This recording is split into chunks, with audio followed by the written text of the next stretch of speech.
জাতিসংঘ সাধারণ পরিষদের ৮০তম অধিবেশনে ইসরায়েলের প্রধানমন্ত্রী বেনিয়ামিন নেতানিয়াহু বক্তব্য শুরু করতেই একে একে বেরিয়ে যান বহু দেশের কূটনীতিকরা। আল জাজিরা ও গার্ডিয়ান সহ একাধিক আন্তর্জাতিক গণমাধ্যম জানিয়েছে, Indonesia, Kuwait, Pakistan, Malaysia, Iran, তুরস্ক ও কিউবা সহ প্রায় ৫০টি দেশের প্রতিনিধি সভা বর্জন করে কক্ষ ত্যাগ করেন।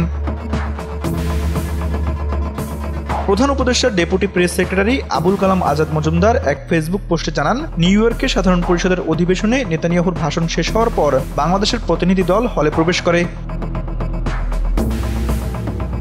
সংবাদ মাধ্যম টাইমস অফ ইসরায়েল জানিয়েছে, শুধুমাত্র আরব ও মুসলিম নেতারাই অধিবেশন থেকে ওয়াকআউট করেননি।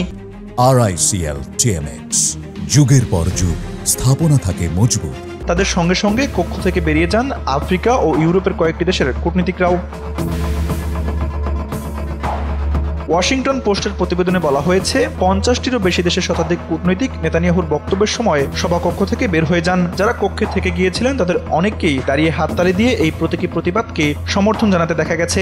বিভিন্ন আন্তর্জাতিক সংবাদ মাধ্যম ও সামাজিক যোগাযোগ মাধ্যমে ছড়িয়ে পড়া ছবি, ভিডিওতে দেখা গেছে সাধারণ পরিষদে বাংলাদেশের আসনগুলো তখন খালি ছিল, যদিও এ তথ্য স্বাধীনভাবে যাচাই করা সম্ভব হয়নি।